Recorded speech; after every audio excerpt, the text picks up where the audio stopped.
থেকে সিগারেট নিয়ে টান দিতে যাব, তখনই উনি বলতে শুরু করলেন ওনার জীবনের এক কালো অধ্যায়। রাশেদ ভাইয়ের ঘটনা উনি আমাকে যেভাবে বলেছেন আমি সেভাবে লেখার চেষ্টা করছি। অনিচ্ছাকৃত ভুল ত্রুটির জন্য ক্ষমা চেয়ে নিচ্ছি। বলছেন রাশেদ ভাই, না না না, আমি এই কাজ করব না। আমি যার তার কাজ করি না। আমি সেই জায়গাতেই যাই যেই জায়গায় আমাকে প্রয়োজন। তোর পরিবার বা তোর বোনের সুস্থতার উসিলা হবার নির্দেশ যদি আমি পাই, তবেই আমি যাব কাজ করতে। আমার কাছে কেউ আসে না। আমি নিজে সেখানে যাই যেখানে উসিলা হিসেবে আমাকে প্রয়োজন হয়। বলছিলেন হুজুর। হুজুরের মুখ থেকে এসব কথা শুনে আমি আর আমার বন্ধু মাহিন হতাশ হয়ে সেখান থেকে চলে আসছিলাম। মাহিন আমার কাঁধে হাত দিয়ে বলল, বন্ধু, সব ঠিক হয়ে যাবে, অন্য কোনো হুজুরের কাছে যাই চল। আমার তখন কোনো হিতাহিত জ্ঞান ছিল না। যে যাই সাজেস্ট করছিল তাই করছিলাম, কোনো সুযোগ ছাড়তে চাচ্ছিলাম না। কে জানে, পেয়েও তো যেতে পারি কোনো সমাধান। মাহিনের সাথে মসজিদের পর মসজিদ ঘুরছি, হুজুরদের সমস্যা বলছি, কিন্তু সমস্যা শুনে সবাই ইয়া আল্লাহ বলে মাফ চাইতেন আমাদের কাছে, আর বলতেন সমস্যার কারণই আপনারা জানেন না, মাফ করবেন, এই কাজে আমি নেই। আমি আশার কোনো আলো দেখতে পাচ্ছিলাম না, কোনো ধরনের সমাধান মাথায় আসছে না, কি করব তাও জানি না আমি। মাহিনকে নিয়ে রিক্সা ডেকে বাসায় চলে আসি আমি। মাহিন আমাদের প্রতিবেশী ও আমার স্কুলের বন্ধু। আমাদের বাসায় যাতায়াত ছিল ওর প্রচুর পরিমাণে, তাই আমাদের সমস্যা ওর সবই জানা ছিল, আর তাই সে আমার সাথে থাকতো কোনো একটা সমাধান খুঁজে বের করবার জন্য। আমি আর মাহিন আমাদের বাসার গেটের সামনে আসতেই দেখি এক হুজুর আমাদের বাসার গেটের সামনে দাঁড়িয়ে আছেন। আমি তাকে পেছন থেকে দেখছিলাম, তাই চিনতে পারছিলাম না যে আসলে কে। আমার মন তখন মোটেও ভালো ছিল না। আমার পরিবারের সাথে যা যা হচ্ছে সেগুলোর জন্য মনে অনেক রাগও ছিল, তাই ভাবছিলাম যে কোনো শয়তান হুজুর হয়তো এসে দেখছে আমার পরিবারের অবস্থা আর মনে মনে হাসছে। আমি দৌড়ে গিয়ে পেছন থেকে হুজুরের ঘাড়ে হাত দিয়ে ধরতেই উনি আমার দিকে ফিরে তাকান। ওনাকে দেখে আমি ভূত দেখার মতো অবাক হয়ে যাই। আরে, এ তো সেই হুজুর যে বলেছিল যে সবার সাথে কাজ করে না, আমাদের হেল্প সে করবে না বলেছিল। তাহলে এখানে কি করছে? বাসার ঠিকানাই বা কিভাবে জানল? আমি হুজুরের দিকে তাকিয়ে প্রশ্ন করলাম, আপনি এখানে কি চাই? সাহায্য করবেন না বলেই তো দিয়েছেন, ঠিকানা কোথায় পেলেন? উনি আমাকে বললেন, আমি কিভাবে ঠিকানা পেয়েছি সেটা জেনে তুই কি করবি? বলতো, এই বাসায় যে মেয়ে থাকে সেই কি তোর বোন? সমস্যাটা কি তারই? আমি হ্যাঁ বোধক উত্তর দিয়ে মাথা নাড়লাম। উনি তৎক্ষণাৎ আমাকে বললেন, তোর নাম তো রাশেদ, তাই না? আচ্ছা শোন, আমি আগামী 5 দিন পর তোদের বাসায় আসব। এখনো সময় হয়নি তোর বোনের চিকিৎসা করার। সময় হোক, আমি আসব, আল্লাহ ভরসা বাবা। এই বলে উনি মাহিনের দিকে তাকান আর এরপর চলে যান সেখান থেকে। আমি ওনাকে পেছন থেকে ডাকতে থাকি, আরে হুজুর, হুজুর কোথায় যান? 5 দিন পর কেন আসবেন? আরে ভণ্ড নাকি, টাকা খাবার ধান্দা? আমার কথা শেষ হতে হতে হুজুর আস্তে আস্তে দূরে চলে যেতে লাগলেন। আমি হতভম্ব হয়ে যাই ঘটনার আকস্মিকতায়, আর মাহিনের দিকে তাকিয়ে দেখি তাকেও আমার মতো চিন্তিত দেখাচ্ছে। এরপর আমি আর মাহিন যে যার বাসায় চলে যাই। রাতের বেলা বাসায় ঢুকতেই আম্মু আব্বুর রুমে গিয়ে ওনাদের বলি যে এখনো কোনো সমাধান পাইনি। সেই হুজুরের কথা আম্মু আব্বুকে বলিনি, কারণ আমার মনে হয়েছে লোকটা পাগল, হয়তো আমাদের পিছু নিয়েছিল, তাই ঠিকানা জেনে গেছে, আর এখন হয়তো টাকা খাবার ধান্দা করছে আমাদের অসহায়ত্বের সুযোগ নিয়ে। আম্মু আব্বুর সাথে কথা বলে আমি আমার ভাগ্নে অর্থাৎ আমার বোনের ছেলেকে কোলে নিয়ে আমার রুমে চলে এলাম। আমার ভাগ্নের বয়স প্রায় 2.5 বছর, কিন্তু সে প্রায়ই তার মায়ের আদর থেকে বঞ্চিত। ভাগ্নেকে কোলে নিয়ে আমি আমার রুমে পায়চারি করছিলাম আর ভাবছিলাম যে কি হবে আমাদের আর আমার বোনের পরিবারের, আর আমার ভাগ্নটারই বা কি হবে। ভাবতে ভাবতে দেখি আমার ভাগ্নে ঘুমিয়ে গেছে আমার কোলে।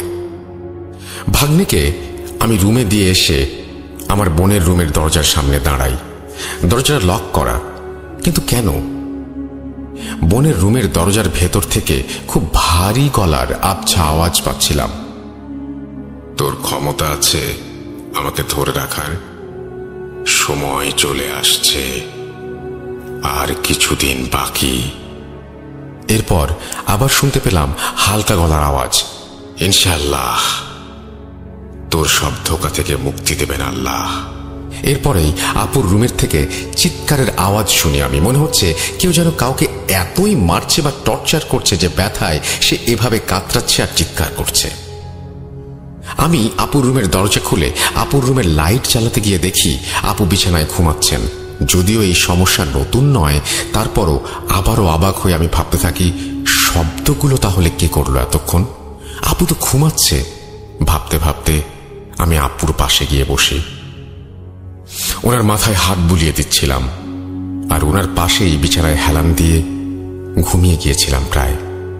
তখনই হঠাৎ আমার দম আটকে গেল, আর কেউ আমার বাম কানের কাছে ফিসফিস করে বলতে লাগলো, 5 দিন, 5 দিন ওকে আসতে বারণ কর, না হলে তোর বোনের মতো অবস্থা করব। এরপরেই আমার ডান কানে শুনতে পেলাম, ভয় পেও না। এরপর আমার দম ফিরে আসছিল, আর যে আমার ডান কানে কথা বলছিল মনে হচ্ছিল তার শ্বাসকেও রোধ করে রেখেছে। সে খুব স্ট্রাগল করতে করতে বলছিল, আল্লাহ, আল্লাহর উপর ভরসা রাখো, কিচ্ছু হবে না। এরপর আমি আমার গলায় একটি হাতের তীব্র চাপ অনুভব করতে পারি, আর চোখ খুলে দেখি আপু ঘুমিয়ে, কিন্তু ওনার হাত আমার গলায়। উনি ঘুমন্ত অবস্থাতেই আমার গলা টিপে ধরেছেন। ঠোঁট দিয়ে আওয়াজ বের হচ্ছিল, মরণ আসলে মানুষ কি করে দেখবি, এইভাবে চিৎকার দেয় যখন তার শরীরের রূহ শরীর ছেড়ে দেয়। এই বলে আপু রুমে থাকা অবস্থায় এমন চিৎকার দিলেন যে আমার কানের পর্দা ফেটে যাচ্ছিল। এরপর আমি বিছানা থেকে লাফিয়ে উঠে দেখি আমার আপু এখনো ঘুমে, আর চারপাশে সবকিছু স্বাভাবিক। আমি আপুর মাথায় হাত বুলিয়ে দেই আর রুম থেকে বেরিয়ে আসছিলাম। এমন সময় আপু পেছন থেকে বলল, কি কেমন দেখলি? মজা না? বল, মজা না? আমি এই কথা শুনে পেছন ফিরে তাকাতে দেখলাম আপু বিছানায় বসে, আর উনি যখন কথা বলছিলেন ওনার মুখ থেকে কিছু ধোঁয়ার মতো বের হচ্ছিল, যার গন্ধ এত বেশি বাজে ছিল যে আমি জায়গায় দাঁড়িয়ে বমি করে ফেলি, মেঝেতে বসে পড়ি। এরপর আপু আস্তে আস্তে আমার দিকে এগিয়ে আসলেন আর আমার সামনে দাঁড়িয়ে বললেন, ঠিক এইভাবে তোর রূহ তোর ভেতর থেকে টেনে বের করে ফেলবো। যদি আর ওই পথে যাস, দেখবি কিভাবে করব, দেখবি, দেখ তবে। এই বলে আপু আমার গলার দিকে হাত বাড়াচ্ছিলেন, আর তখনই আপু মাঝ পথে পড়ে যান, আর আমাকে সেই হালকা গলার আওয়াজে খুব কষ্ট করে বলে, চলে যাও, এখান থেকে চলে যাও, ও আমাকে বন্দি করছে, তোমাকেও করবে, আমি ওকে বেশিক্ষণ আটকে রাখতে পারবো না, তাড়াতাড়ি চলে যাও। আমি আমার শরীরের সমস্ত শক্তি দিয়ে মেঝে থেকে উঠে রুমের বাইরে বেরিয়ে যাব বলে ঠিক করি, কিন্তু নিজের বোনকে এমন অবস্থায় দেখে আমি রাগে, দুঃখে আর কষ্টে আপুর সামনে গিয়ে ওনাকে দাঁড় করাই, আর ওনার 2 কাঁধে হাত দিয়ে ঝাঁকি দিয়ে বলি, কি চাস তুই শয়তান? আল্লাহকে ভয় কর, ওনার ক্রোধকে ভয় কর, জাহান্নামী, তুই কি চাস? এই কথা শুনে আপু একেবারে নিস্তেজ হয়ে দাঁড়িয়ে রইল। আমি ওনাকে এভাবে নিশ্চুপ দাঁড়িয়ে থাকতে দেখে ভয় পেয়ে একটু পিছিয়ে যেতে নিলে আপু আমার হাত ধরে আমাকে জড়িয়ে ধরেন আর বলেন, আগে শরীর চাই, পরে রূহ, আগে তোর বোনেরটা, পরে তোরটা, এরপর তোর মা বাবার। আমাকে জাগিয়ে অনেক ভুল করেছে ও, আমাকে কেন ডাকলো? আমি এবার সব শেষ। আপু কথাটা শেষও করতে পারেনি, তার আগেই উনি আমাকে ছেড়ে দেন আর আমার থেকে দূরে সরে গিয়ে হালকা আওয়াজে বলেন, চলে যেতে বললাম না তোকে? চলে যা, ও তোকে বন্দি করার আগে চলে যা। এরপর আমার আর কিছুই মনে নেই। এরপর আমার ঘুম ভাঙলো পরদিন সন্ধ্যায়। ঘুম থেকে উঠে দেখি আমি নিজের বিছানায় শুয়ে আছি, আর আমার আম্মু আমার পাশে বসা। আমি আম্মুকে গতকাল রাতের কথা বললে আম্মু কান্না করতে শুরু করে দেন আর বলতে থাকেন, রাশেদ, তুই গতকাল রাতে তোর ঘরেই ছিলি। তুই এতক্ষণ আমাকে যা বললি, সকালে তোর বোন আমাকে সেইগুলোই বলল, কিন্তু তার ভাষ্যমতে রাতের বেলা সে তোর ঘরে এসেছিল, তুই ওর ঘরে যাসনি। আর তুই নাকি ওর সাথে ওই সব কথা বলেছিস যা তুই শুধুমাত্র আমাকে তোর বোনের নামে বললি। আর তুই 2 রকম আওয়াজে নাকি কথা বলছিলি। সকালে উঠে আমি দুজনকেই দুজনের রুমের দরজার সামনে অজ্ঞান অবস্থায় পেয়েছিলাম। বল বাবা, আমি কাকে বিশ্বাস করব? আম্মুর এই কথা শুনে আমি আম্মুকে সান্ত্বনা দিয়ে বললাম যে আপুর সমস্যাটা মনে হয় আমার মাঝেও আসছে আস্তে আস্তে, জলদি কিছু একটা করতে হবে আমাদের। এরপর আমি দেখি যে মাহিন আমার রুমে ঢুকলো। মাহিন আমাকে বলল, চল, একজন নতুন হুজুরের সন্ধান পেয়েছি, সেখানে যাই। মাহিনের কথা শুনে আমি আর কোনো কিছু না ভেবে শার্ট পরে মাহিনের সাথে চলে যেতে লাগলাম। সারাদিন না খেয়ে থাকার ফলে বাইরে বেরিয়ে দোকানে বসে 2-3টা পুরি খেয়ে আবার সেই হুজুরের কাছে গেলাম। হুজুরের কাছে গিয়ে আমার খুব অস্বস্তি বোধ হচ্ছিল, কারণ ওনার গায়ে টুপি পাঞ্জাবি থাকলেও ওনার চেহারাটা কেমন যেন রুক্ষ আর অমানসিকতায় ভরা ছিল। উনি আমাকে দেখে বললেন, মাহিন আমাকে সব বলেছে, তোর বোনের সমস্যা শেষ হবে। আসলে ওকে কালো জাদু করা হয়েছে, সেটা কাটাতে হলে আমাকেও এইভাবে কিছু কাজ করতে হবে। তাই আমার কিছু জিনিস লাগবে, একটা মোমবাতি, তোর বোনের ছবি, তার ব্যবহার করা কাপড় আর তার সম্পূর্ণ নাম সহ তোমাদের বাসার সামনের 1 মুঠো মাটি।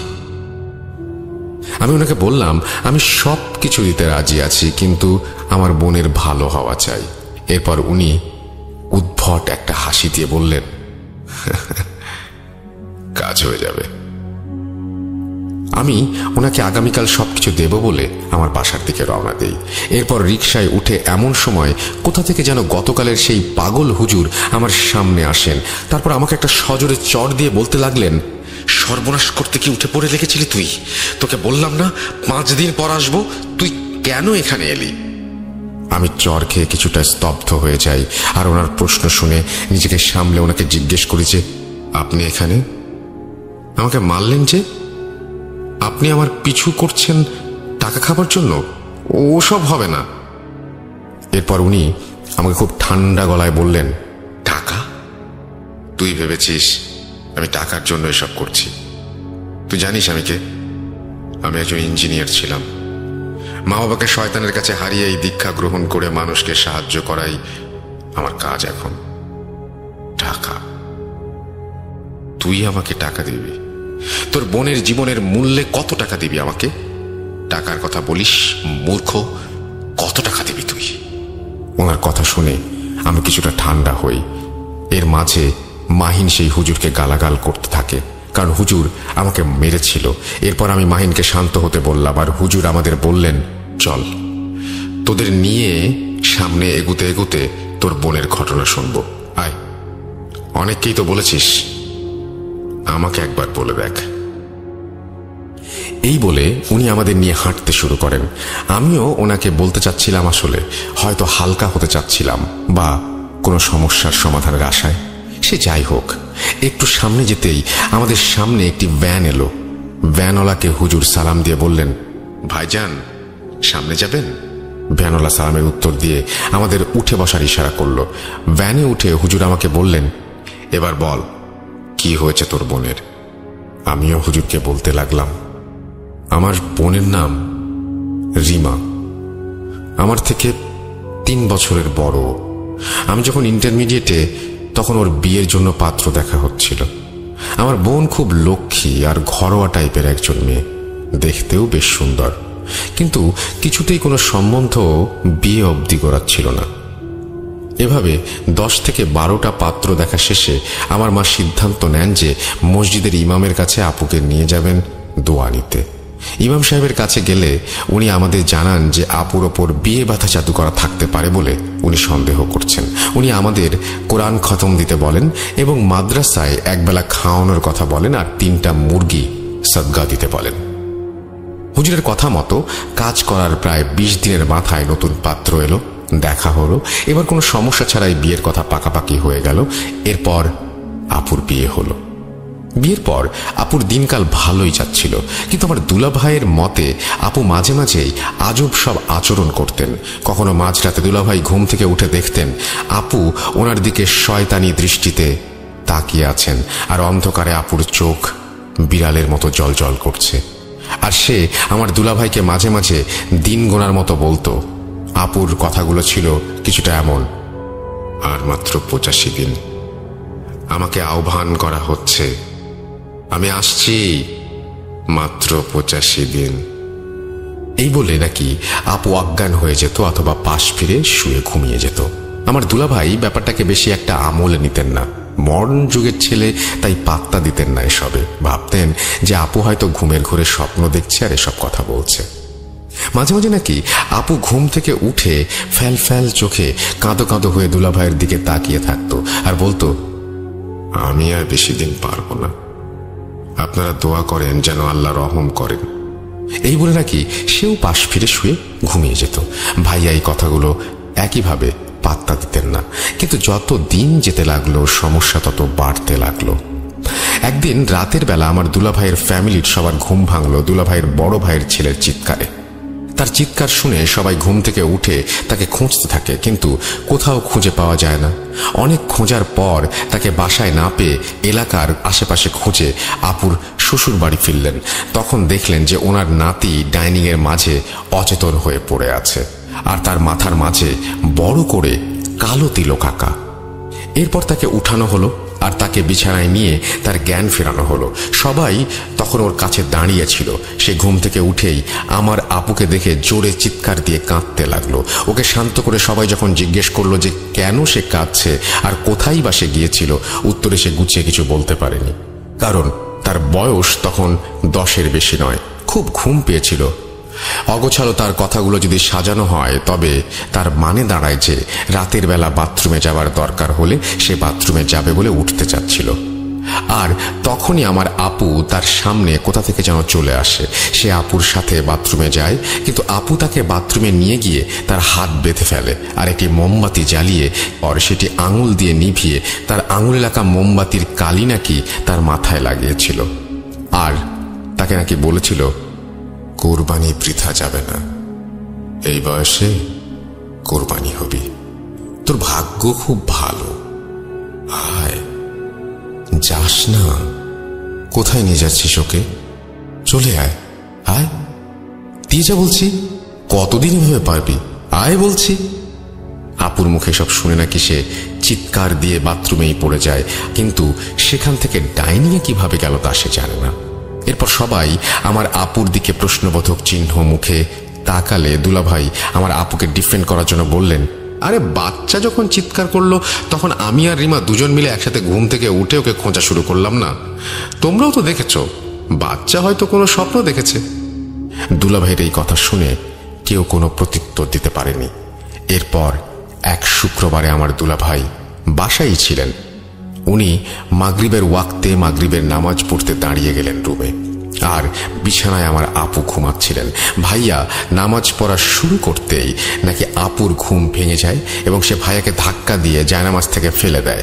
এরপর ভাইয়া নিজেকে সামলে নেন আর মেঝে থেকে উঠে আপুকে সজোরে চর মারতে গিয়ে দেখেন আপু সেখানে নেই, বরং আপু বিছানাতেই ঘুমাচ্ছেন। এই দেখে ভাইয়ার মনে কিছুটা সন্দেহ হয় আর উনি আবার নামাজ পড়তে বসেন, কিন্তু আশ্চর্যজনকভাবে কোনোভাবেই উনি সূরা ফাতিহা মনে করতে পারছিলেন না। কোনো সূরাই যেন ওনার মাথায় আসছিল না, কিন্তু কিছুক্ষণের মাঝেই উনি নিজেকে হালকা আর স্বাভাবিক ফিল করেন আর সূরাও মনে পড়ে যায়। ভাইয়া কোনো রকমে ফরজ নামাজ শেষ করে রুম থেকে বেরিয়ে চলে যান এবং আপুর শ্বশুর বাড়িকে বিষয়টা জানান। ওনাদের এলাকার মসজিদের হুজুরের সাথে যোগাযোগ করলে হুজুর জানান যে নতুন বিয়ে শাদী হলে মাঝে মাঝে খারাপ নজর পড়ে মানুষের ওপর। উনি এরপর দুলাভাইদের বাসায় গিয়ে বাসা বন্ধ করে দিয়ে এসে আপুকে পানি পড়া তেল পড়া দিয়ে চলে যান। পরের দিন রাতে হুজুর আবার দুলাভাইয়ের বাসায় আসেন আর আম্মুকে বলেন, আপনার ছেলের বউয়ের ওপর একটা কালো ছায়া আছে, কিন্তু কি সেটা কেন আপনার ছেলের বউয়ের ওপর বুঝতে পারছি না। আসলে আমি কবিরাজ নই তো, তাই এসব বিষয়ে খুব বেশি জ্ঞান নেই আমার।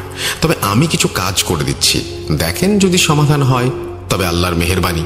এই বলে উনি আপুর ব্যবহারের সমস্ত কাপড় নিয়ে আসতে বলেন এবং প্রত্যেকটা কাপড়ের কোণার অংশ একটু একটু করে পুড়িয়ে দেন এবং এক বালতি পানি পড়ে সেখানে কাপড়গুলো ধুইয়ে দিতে বলেন।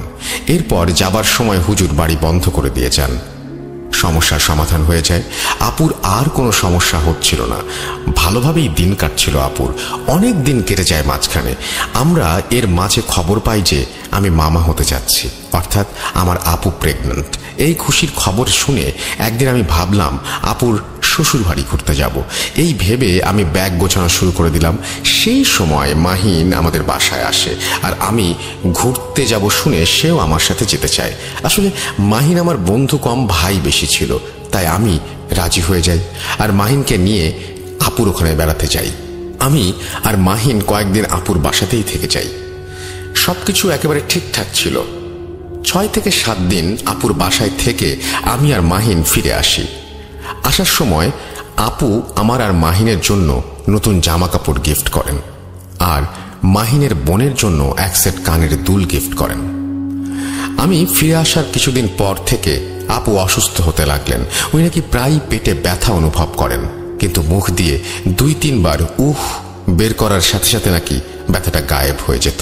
যদিও প্রেগন্যান্সিতে বিষয়টা খুব আনইউজুয়াল না। আপু বলতেন এই ব্যথা অন্যরকম ব্যথা। উনি ব্যথায় কাতরাতেন আর বলতেন কেউ আমার শরীরে সুই ফুটাচ্ছে। এতটুকু বলার পরেই ওনার ব্যথা হঠাৎই নাই হয়ে যেত। আস্তে আস্তে আপুর ডেলিভারির ডেট চলে আসে আর আপু আমাদের বাসায় চলে আসেন। আসলে আমার আপু আমার আম্মুর কাছে থাকতে চেয়েছিলেন ওনার ডেলিভারির সময়। আপু বাসায় আসার পরের দিন সন্ধ্যায় আমি আর আপু মিলে আপুর রুমে বসে গল্প করছিলাম। তখন মাহিন আমাদের বাসায় আসে এবং সে আমার সাথে যোগ দেয়। এরপর আমার আর মাহিনের সামনেই আপু আমার গলা টিপে ধরেন। হঠাৎ বলতে থাকেন, অনেক দিন অপেক্ষা করতে হলো, তোর কোনো দোষ নেই। আসলে খুব রেগে আছি তো, তাই তোকে মেরে সেই রাগ আমি ঠান্ডা করব। এই এই তুই আবার এসেছিস, চলে যা বলছি, চলে যা। এই বলে আপু আমার গলা টিপে ধরে। আমার চারপাশ যেন অন্ধকার হয়ে যাচ্ছিল। এরপর আমি আমার কাঁধে মাহিনের ধাক্কা অনুভব করতেই আমার চোখের আলো ফিরে আসে আর আমি নিঃশ্বাস ফিরে পাই। আমি মাহিন আর আপুর দিকে তাকিয়ে দেখি সবকিছুই স্বাভাবিক, কিন্তু আমি আমার গলায় তখনও ব্যথা অনুভব করছিলাম। মাহিন আমাকে বলে, কিরে রাশেদ, কথার মাঝে কি ভাবছিলি? আজ যাই রে, পড়া আছে, দেরি হলে আম্মু অনেক বকবে। এরপর আমাকে আর আপুকে বিদায় দিয়ে মাহিন বাসায় চলে যায়। আমি এরপর বাথরুমে গিয়ে আয়নায় দেখি আমার গলায় আঙুলের ছাপ স্পষ্ট। আমি কিছুতেই মিলাতে পারছিলাম না যে কি থেকে কি হয়ে গেল আমার সাথে। সেদিন রাতে আমি আমার রুমে রাতের বেলা একাধিক ব্যক্তির হাঁটা চলার আওয়াজ শুনতে থাকি। ঘুমের মাঝে কেউ আমার কানের কাছে এসে ভারী গলায় বলতে থাকে, কতদিন ওকে সাহায্য করবি, কতদিন ওর সাহায্য নিয়ে বাঁচবি, আর বেশি দিন নাই, শেষ হবে, সব শেষ হবে। পরক্ষণেই আমার হালকা একটা আওয়াজ শুনতে পাই, ভয় পেও না, আমি আছি। কতদিন পারবো জানি না, কিন্তু আমি আছি, আল্লাহ ভরসা। ভোর হচ্ছে, ওঠো, নামাজ পড়ো, দোয়া করো। হালকা সেই কণ্ঠটা আমি শুনতে পাই। সেই কণ্ঠে যেন খুব কষ্ট নিয়ে এই কথাগুলো বলতে থাকে। এদিকে আম্মুকেও কিছু বলতে পারছিলাম না যে আমার সাথে কি হচ্ছে, কারণ আম্মু অলরেডি আপুকে নিয়ে ব্যস্ত। আর যতই ডেলিভারির ডেট আসছিল, আম্মু যেন ততই খুশি আর নার্ভাস দুটোই হচ্ছিলেন একসাথে। এর মাঝে দেখতে দেখতে আপুর ডেলিভারি ডেট চলে আসে আর ফুটফুটে এক পুত্র সন্তানের জন্ম দেন আমার আপু। আমরা সবাই খুবই খুশি, আর দুই পরিবারের মাঝে আনন্দের কোনো সীমা ছিল না। আমার ভাগ্নেকে নিয়ে আপু যখন বাসায় ফিরলেন, তখন আমি খেয়াল করতে পারলাম যে আমার ভাগ্নে আমার আপুর কাছে গেলেই কান্নাকাটি করে, আর অন্য সবার কোলে চুপ থাকতো। আপুর কোলে বসে সে খেতেও চাইতো না, কাঁদতে থাকতো। এই সমস্যাটা সন্ধ্যার পর বেশি দেখা যেত, যদিও বিষয়টা স্বাভাবিক মনে হতো না আমাদের, তবুও বেশি একটা আমলে নেই না বিষয়টা। এরপর আপু তার শ্বশুর বাড়ি ফিরে যান আর আমার ভাগ্নেকে নিয়ে যান। ফিরে যাওয়ার পরে আপু যেন নিজেকে পুরোপুরি বদলে ফেলেন আর নতুন করে অন্যরকম এক মানুষ হয়ে যান। আপু সবসময় সাদা কাপড় পরতেন, রুম থেকে কখনোই বের হতেন না, খাওয়া দাওয়া করতেন না ভালো করে। এদিকে আমার ভাগ্নে খুবই ছোট, তাই আপুর খাওয়া দাওয়া না করার ফলে আমার ভাগ্নেরও খাওয়া দাওয়া হচ্ছিল না ভালো করে। আপু তার ছেলেকে একেবারেই কোলে নিতেন না, সন্ধ্যা হলেই ঘুমিয়ে যেতেন, রাত 12টার পর জেগে থাকতেন আর নিজের মনে কথা বলতেন। সকালে যদি ওনাকে জিজ্ঞেস করা হতো যে উনি কি বলছিলেন বিড়বিড় করে, তখন উনি বলতেন যে ওনার কিছু মনে নেই। একদিন আমার দুলাভাই রাতের বেলা ঘুমাচ্ছিলেন, আপু যথারীতি সজাগ। দুলাভাই আপুকে ঘুমাতে বলতেই আপু ওনার গলা টিপে ধরেন আর বলেন, তোর আজও এত সাহস, আমাকে হুকুম করছিস? তোর আর তোর পরিবারের সাথে আমার কোনো লেনা দেনা নেই, আমাকে আমার মতোই থাকতে দে, নাইলে তোর বংশে লাশের স্তূপ বানিয়ে দেব। এই কথা বলা শেষ করে আপু আমার দুলাভাইয়ের গলা ছেড়ে দিয়ে বলেন, আমাকে মাফ করবেন, আমি আর পারছি না, আমাকে সাহায্য করুন। এই বলে নাকি আপু অজ্ঞান হয়ে যায়।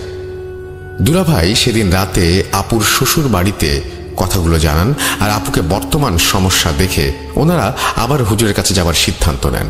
হুজুরের কাছে গেলে হুজুর বলেন যে আমার আপুকে ওনার বাসায় নিয়ে গিয়ে দেখবেন। পরের দিন মাগরিবের নামাজ পড়ে হুজুর আপুদের বাসায় যান, কিন্তু উনি বাড়ির দরজার ভেতর যেতে চাইলেন না।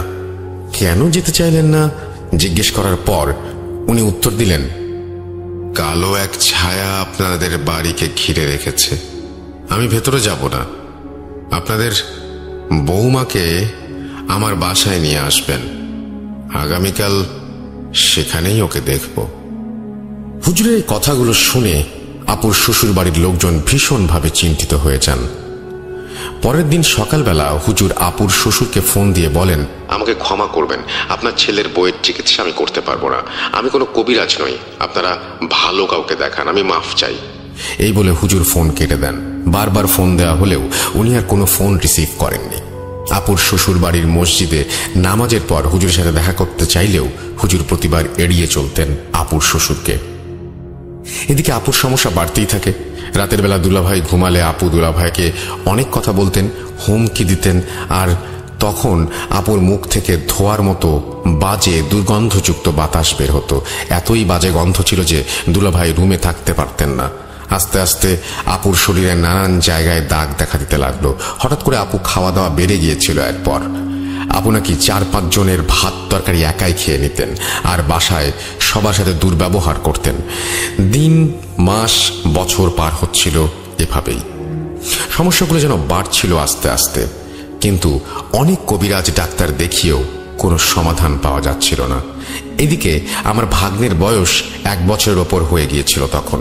একদিন রাতের বেলা যখন আপুর বাসায় রান্না হচ্ছিল, তখন নাকি আপু রান্নাঘরে গিয়ে ওনার শাশুড়ি আর ভাবিকে বলছিলেন, রান্না হয়নি? আরে রান্না করে কি হবে, দেখ কিভাবে খেতে হয়। এই বলে আপু নাকি কাঁচা মুরগির মাংস খেতে যাচ্ছিলেন। মুরগির একটা মাংস মুখে দেবার সময় আপুর শাশুড়ি আর ভাবি দেখলেন আপুকে যেন অদৃশ্য কিছু ধাক্কা দিয়ে ফেলে দিল, মানে মাংসটা খেতে দিল না। এরপর আপু মেঝেতে পড়ে গিয়ে বলতে লাগলেন, আপনাদের দোহাই লাগে, বাবার বাড়িতে পাঠিয়ে দিন আমাকে, ওখানেই সব সমাধান হবে, আমাকে সাহায্য করুন। এই বলেই আপু জ্ঞান হারান। এরপর আপুকে বাড়ি নিয়ে যাওয়া হয়। বাড়ি আসার পর আপু ওনার ছেলের জন্য পাগল হয়ে গিয়েছিলেন। ছেলেকে ছাড়া এক মুহূর্ত থাকবেন না বলে জানান, এবং এও জানান যে শ্বশুর বাড়িও আর যাবেন না। অগত্যা আমার ভাগ্নেকেও নিয়ে আসা হয় বাড়িতে। বাসায় আসার পর আপু আর আমার ভাগ্নের সাথে আমার আম্মু ঘুমাতেন। আম্মু ঘুমাতেন বললে ভুল হবে, আম্মু আসলে রাতের বেলা জেগে জেগে ওনাদের দুজনকে পাহারা দিতেন। এদিকে রাত জাগতে জাগতে আম্মুর শরীরও খারাপ হয়ে যাচ্ছিল আস্তে আস্তে। আপু যেন আস্তে আস্তে একেবারেই বদলে গেলেন। কেউ ওনার কাছে গেলেই তেড়ে আসেন, থুতু ছিটাতেন, আর একেবারেই নামাজ পড়তেন না। ওনারা সামনে কাউকে নামাজ পড়তে দিতেন না। এদিকে হুজুর, কবিরাজ দেখানো চলছিল, তখনও কিন্তু কেউ কোনো সমাধান দিতে পারছিল না। 2 থেকে 1 দিন ভালো, তো পরে আবার সেই সেম অবস্থা। অনেক ভণ্ড মানুষের পাল্লাতে পড়েছি তখন আমরা, বিপদে পড়লে যা হয় আর কি। এর মাঝে আমাদের বাড়ির একদিকের দেয়াল নষ্ট হয়ে যাওয়ায় আমরা রাজমিস্ত্রি এনে সেটা ঠিক করি এবং রুম বড় করার জন্য দেয়ালের দৈর্ঘ্য বাড়িয়ে কাজ করতে শুরু করি। এই কাজ করতে কিছুদিন সময় লাগে। বাসা মেরামতের পরে যেন আপুর সমস্যাগুলো রোজকার হতে থাকলো। উদ্ভট সব কথা বলতেন, যা বোঝা আমাদের কষ্টসাধ্য ছিল। একদিন আম্মু আর আপু আমার ভাগ্নেকে রাতের বেলা পাহারা দিচ্ছিলেন। এমন সময় আম্মুর চোখ লেগে আসে আর আম্মু শুনতে পান একটা হালকা আওয়াজ আম্মুকে বলছে, মা ওঠেন, তাড়াতাড়ি ওঠেন, আপনার নাতিকে বাঁচান, আমি আর পারছি না কিছু করতে, ওঠেন ওঠেন। এরপর আমার আম্মু ঘুম থেকে জেগে উঠে দেখেন আমার আপু আর আমার ভাগ্নে বিছানায় নেই। আম্মু চিৎকার করে আমাদের জাগান আর আপু তার বাচ্চাকে খুঁজে পাওয়া যায় বাথরুমে। আপু বালতিতে পানি ভরে আমার ভাগ্নেকে প্রায় ডুবিয়ে ফেলেছিলেন। আর এই দৃশ্য দেখে জলদি আপুকে ধরে তার হাত থেকে বাচ্চাটাকে নিয়ে চলে আসি আর আপুকে ধরে তার রুমে নিয়ে যেয়ে লক করে দেই। এদিকে আমাদের চিৎকারে মাহিনদের বাসা থেকেও হেল্প করার জন্য সবাই ছুটে আসে। এরপর আমি আর মাহিন হুজুর আর কবিরাজ খুঁজতে লাগলাম। খুঁজতে খুঁজতে ক্লান্ত আর পারছি না। আমাদের কি হবে আপনিই বলুন। আমার কথা শেষ হলে আমি দেখলাম আমাদের বহনকৃত ভ্যান গাড়িটি আমার বাসার সামনে দাঁড়িয়ে আছে। আমি আর মাহিন আশ্চর্য হয়ে গেলাম। এতক্ষণ সময় ধরে কথা বলছি আর ভ্যান গাড়ি একেবারেও মনে হলো না যে কোন মোড়ে বাঁক নিয়েছে। সোজা পথেই মনে হচ্ছিল ভ্যান চলছিল। সোজা পথে, তাহলে কিভাবে বাসায় এলাম? আমাদের দেখে হুজুর মুচকি হাসলেন আর বললেন, আমি বলবো না তুই বা তোরা আমাকে বিশ্বাস কর, কিন্তু আমার যা কাজ আমি তা করেই যাব। চল তোদের বাসায় যাই। এই বলে আমাদের বাসায় আসতে চাইলেন। এদিকে অনেক দেরি হয়ে গেছে বিধায় মাহিন তার বাসায় চলে যেতে চাইছিল, কিন্তু হুজুর বললেন, না, তুই যেতে পারবি না, তুই সবকিছু সাক্ষী, তোকে তো থাকতেই হবে। এরপর আমার অনুরোধে মাহিন বাসায় আসতে রাজি হলো। অবশেষে হুজুরকে নিয়ে আমরা বাসায় ফিরলাম। হুজুর আব্বুর সাথে দেখা করলেন আর আমার বোনের দরজার সামনে কিছু একটা পড়লেন আর ওনার সাথে থাকা ব্যাগ থেকে একটি সাদা চক বের করে আপুর রুমের দরজার সামনে দাগ দিয়ে দিলেন। এরপর উনি আমাদের সাথে নিয়ে ড্রয়িং রুমে বসলেন আর বললেন, তোদের মেয়ের সমস্যা আমি জানি, এই জন্যই তো আমি এসেছি এখানে। আমি ঘুরে বেড়াই আর যেখানে আমাকে দরকার হয় আমি সেখানে নিজেই চলে যাই। কেউ ডাকলেও আমি যাই না।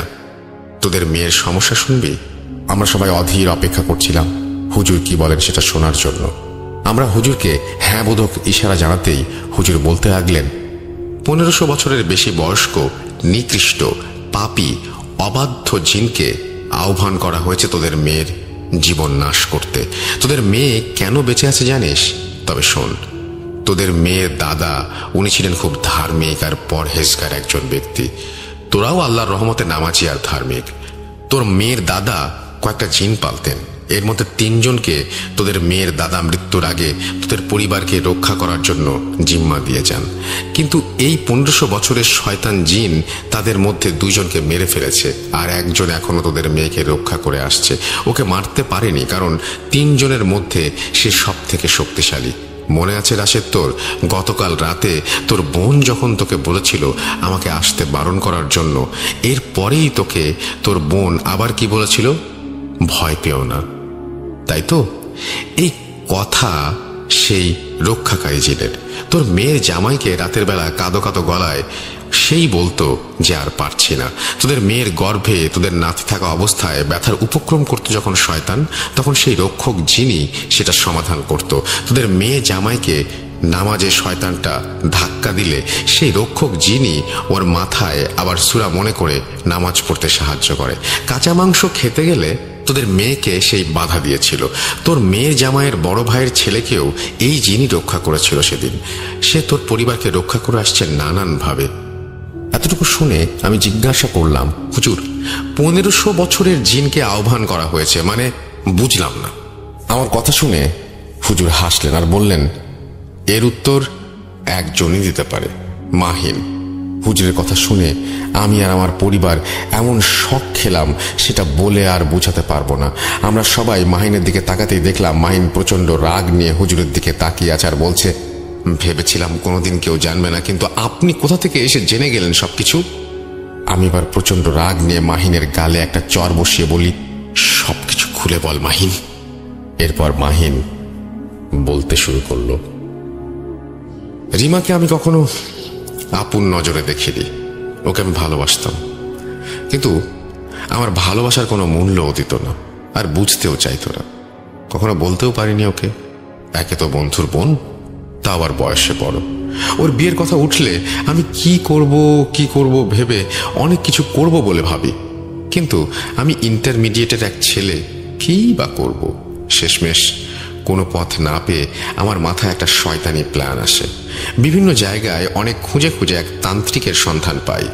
নিজের জমানো টাকা তার কাছে দিয়ে তার মাধ্যমে রিমার বিয়ে বন্ধ করার জন্য কালো জাদু করি। ভাবছিলাম আর বেশি কিছু করব না, কিন্তু হুজুরের কাছে গিয়ে জাদু কাটিয়ে রিমার বিয়ে দিলি তোরা। রাগে কষ্টে আমি পাগল হয়ে গিয়েছিলাম, তাই আমি রিমার উপর কালো জাদু করে ওকে মেরে ফেলতে চেয়েছিলাম। ও আমার যখন না, তখন কারোর না। রিমার শ্বশুর বাড়ি বেড়াতে গেলে রিমা যে কানের দুল আমার বোনের জন্য দিয়েছিল, সেটাও আমি কালো জাদুর কাজে ব্যবহার করেছি। কিন্তু তোরা খুব নামাজি আর রিমার হাজবেন্ড খুব ধার্মিক, তাই ওর সন্তান যখন রিমার গর্ভে, তখন আমি চেয়েও রিমার কোনো ক্ষতি করতে পারছিলাম না। ওদের বাসাটাও বন্ধ ছিল তখন, কিন্তু বাচ্চা হয়ে যাওয়ার আগে রিমা যখন এখানে এলো তোদের বাসায়, তখন আমি ওর উপরে কালো জাদু করি। কিন্তু তোদের এই বাসা তোদের দাদা সুরক্ষিত করে রেখেছিল, তাই বেশি কিছু করতে পারিনি, হুজুরকে ভয় দেখানো ছাড়া। এরপর তোর বাসা মেরামতের কাজ করতে গিয়ে মাটি খুঁড়ে বাসার সুরক্ষা নষ্ট করে ফেললে আমি ফাইনালি রিমা আর তার ছেলেকে মেরে ফেলার জন্য ফ্রি হয়ে যাই। কিন্তু পারছিলাম না সেই ভালো জিনের জন্য, তাই আজ তোকে এই তান্ত্রিকের কাছে নিয়ে গিয়েছিলাম। রিমাকে শেষবারের মতো কালো জাদু করতে কিছু জিনিস লাগতো, সেই কাজে তাই তোকে নিয়ে গিয়েছিলাম। তোর হাত দিয়ে তোর বোনকে মেরে ফেলার প্ল্যান করছিলাম আমি, তোকে নিয়ে গিয়েছিলাম, কিন্তু কোত্থেকেই হুজুর এসে সব শেষ করে দিল। মাহিনের মুখে সব কথা শুনে আমি হিতাহিত জ্ঞান শূন্য হয়ে মাহিনকে বেধড়ক মারতে গেলে হুজুর আম্মু আব্বুর কথায় থেমে যাই।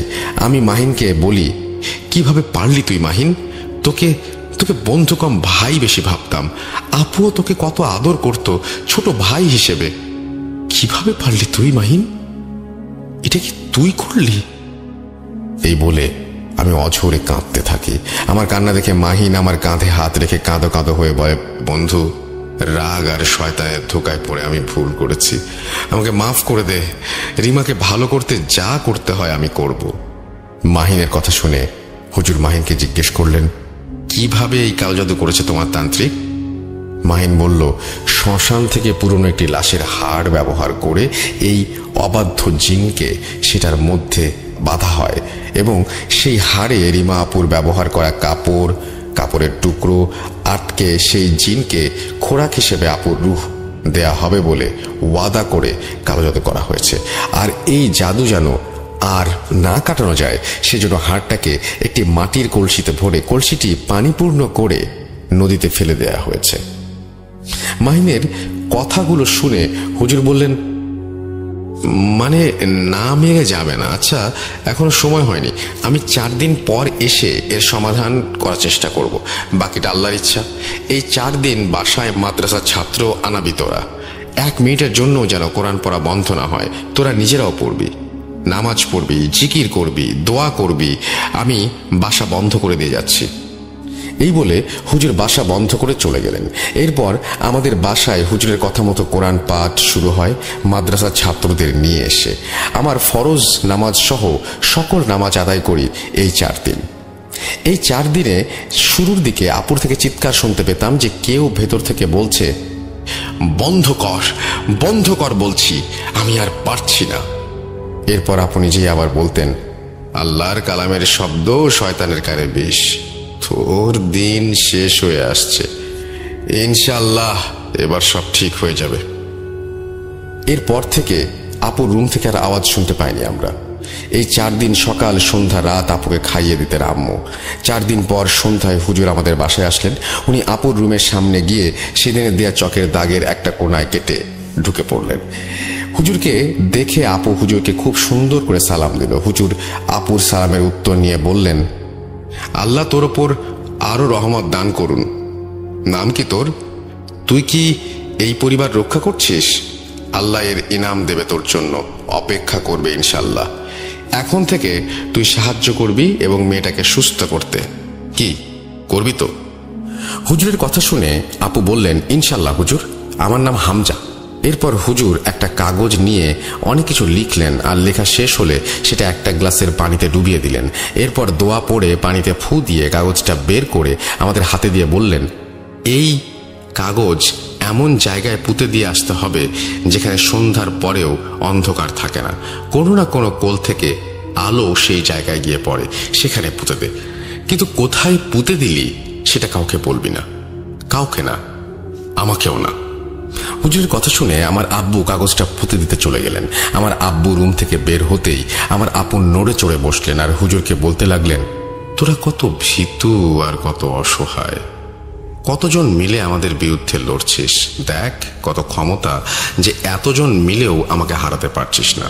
রূহ যদি নিতে না পারি তাহলে কাউকে না কাউকে আমি মারবই। এই কথা শুনে হুজুর বললেন, আমরা এতজন নই, আমরা আল্লাহর রহমতের আশায় সবাই একটাই দোয়া করছি, এই মেয়ের সুস্থতা। হতে পারি অনেকজন উপস্থিত আমরা, কিন্তু আমাদের দোয়া একটাই, আর এই একটা দোয়ার কাছেই তুই হারবি। এরপর আব্বু ফিরে এসে গ্লাসে থাকা পানি আপুকে খাইয়ে দেন। আপু পানি কিছুতেই খাবেন না। অনেক মানা করলেও এই 4 দিনের কাজে আপুর ভেতর সেই শয়তান অনেকটাই দুর্বল হয়ে গিয়েছিল। তাই আপুকে আমরা সহজেই পানি খাওয়াতে পেরেছিলাম। আপু নাকি খাওয়ার পর হুজুর কিছু দোয়া পড়ে আপুর গায়ে ফু দিলেন আর বললেন, তুই আছিস হামজা, কালো জাদুর জিনিসগুলো বের করে দে। এরপর আপু অঝরে বমি করতে লাগলেন। বমির সাথে চুল আর কাপড় বের হচ্ছিল। বমি করে আপু অজ্ঞান হয়ে যান। হুজুর আপুর হাতে একটা তাবিজ বেঁধে দিলেন। বললেন, এই কালো জাদুর আসল জিনিস সেই লাশের হাড়, সেটা আর পাওয়া সম্ভব না। তাই তোদের মেয়ে সেই কালো জাদুর মাঝে একটা দেয়াল তৈরি করে দিলাম। দেয়ালটা এই তাবিজ আর এই কাগজে যেটা পুঁতে আসলি সেটা বানিয়ে দিলাম। মেয়ের ভেতর থেকে কালো জাদুর জিনিস বের করা হয়েছে, জিন ভর করতে পারবে না। আর যতদিন এই দেয়াল আছে মনে রাখবি এই তাবিজ যেন খোলা না হয়, আর ওই কাগজ যদি ওখান থেকে বের করে ফেলা হয় আর কিছুই করা সম্ভব হবে না।